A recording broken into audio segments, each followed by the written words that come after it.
মৌসুমীর সঙ্গে তোমরা আরেকটি ব্লগে সবাইকে স্বাগত। আজকে বিকেলের একটা স্ন্যাক্স দেখাচ্ছি। একটু অল্প তেলের মধ্যে একটু পেঁয়াজ নিয়ে ঘরে তোমার যা সবজি থাকবে, আলু, গাজর, সিম, বিনস, মটরশুঁটি সব দিতে পারো। আমার কাছে যেটুকু ছিল আমি দিয়েছি।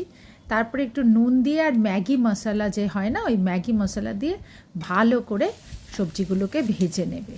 ভালো করে যখন দেখবে ভাজা ভাজা হয়ে আসছে, সেই সময় মাঝখানটা ফাঁক করে একটা ডিম আমি দিয়েছি, তোমরা দিতেও পারো নাও পারো। একটা ডিম ভেঙে আমি দিয়েছি, ওর সঙ্গে মিশিয়ে দিয়েছি। আজকে সোমবার ছিল, নিরামিষের ব্যাপার ছিল না, তাই জন্য আমি ডিমটা অ্যাড করতে পেরেছি।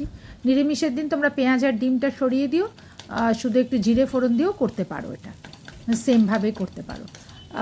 তো এরকম করে করে তারপরে যখন সব তরকারিটা ডিমটা একদম ভাজা ভাজা হয়ে আসবে, সেই সময় হাফ কাপ জল, বেশি দেবে না, হাফ কাপ জল ওর মধ্যে দিয়ে দেবে।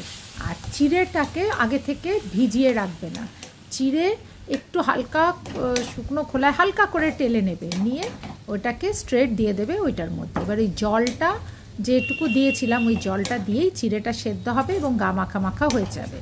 যখন একদম পুরো গা মাখা মাখা হয়ে যাবে, দেখবে ভাজা ভাজা হয়ে গেছে, চিড়েও নরম হয়ে গেছে, সব রেডি।